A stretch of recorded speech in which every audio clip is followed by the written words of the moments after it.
Let us look at the Fourier transform of phi t in the Haar context. Essentially, it is this, and the Fourier transform is easy to calculate.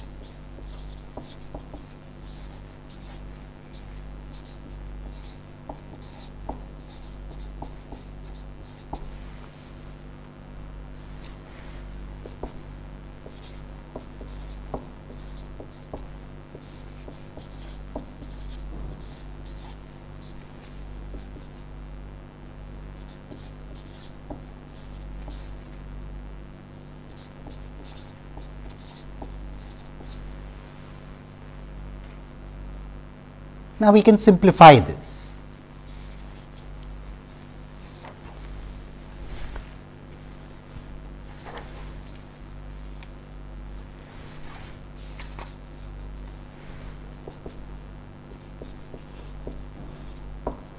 Using the standard trick of taking out e raised to the power minus j omega by 2 term.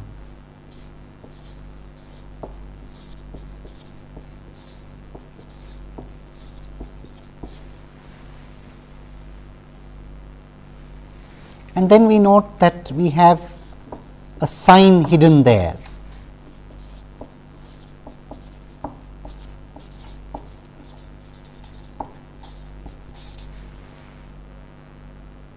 And doing away with the j's, we will have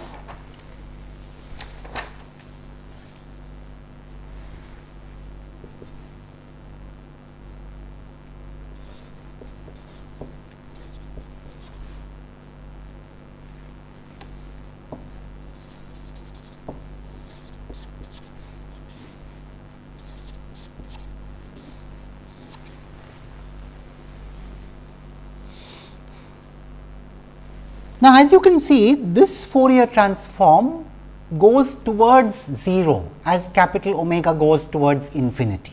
So, the Fourier transform vanishes as capital omega goes towards infinity. And in fact, we can even sketch the magnitude to get a feel of this.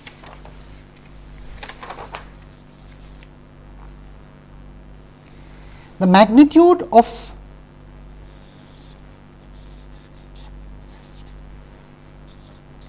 phi cap omega looks like this. You see, at omega equal to 0, you will notice that one can use L'Hopital's rule and show that this is equal to 1 in magnitude.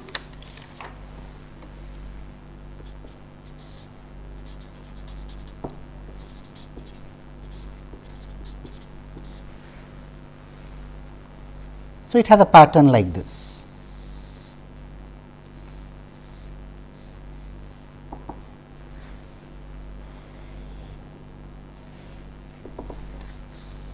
Of course, we know where this comes. This will come at omega by 2 equal to pi or at 2 pi.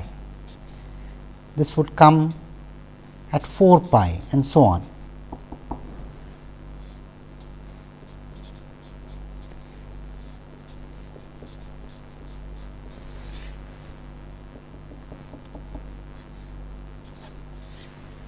This is how the magnitude looks.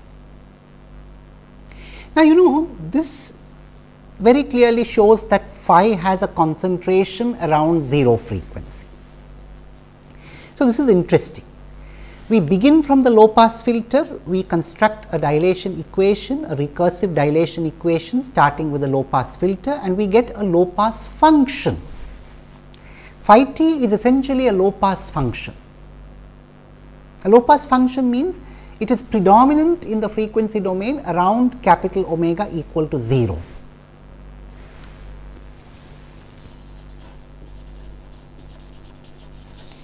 Low pass function, of course, is an informal term. You may always argue that after all it does have bands at higher frequencies too, but the point is its prominent bands are around 0, and the farther you go away from 0, the more the spectral magnitude drops off. In that sense, it is low pass. In fact, just as we tried to build the idea of ideality in a filter bank, we also would like to build the idea of ideality in this phi t. the ideal phi t is actually the ideal low pass function. It is a low pass function which is like a brick wall. So, in some sense phi t in the spectral domain or phi cap omega for that matter is moving towards the ideal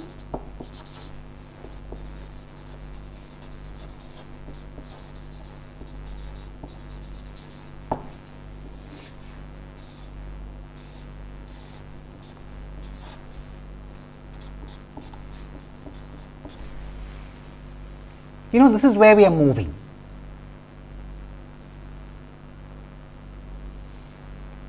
And where we are is somewhere here.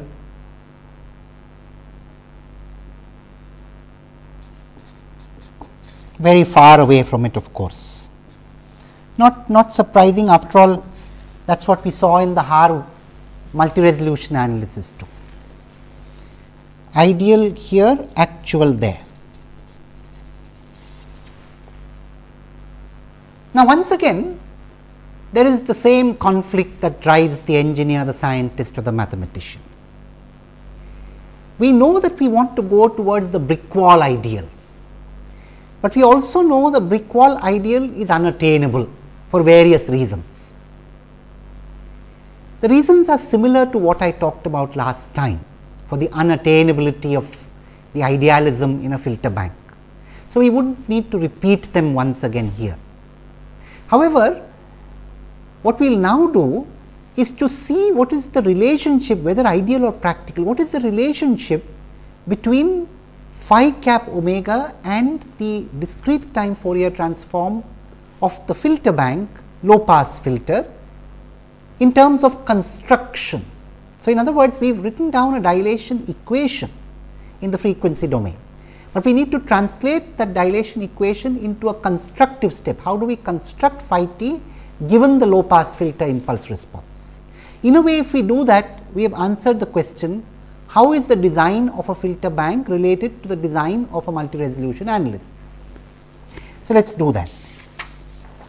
Towards that objective, let me put before you once again that infinite product here. So, now you also understand why phi cap 0 should not be 0. Phi cap 0 must be non-zero. In fact, phi cap 0 is the very often the maximum value of the magnitude of phi cap omega, because of that low pass character. So, we have seen this low pass character in the Haar context. Now, we shall assume it to be true of most multi-resolution analysis and proceed from there. So, this is just a constant, a non-zero constant, to be wary. But what we need to identify is this.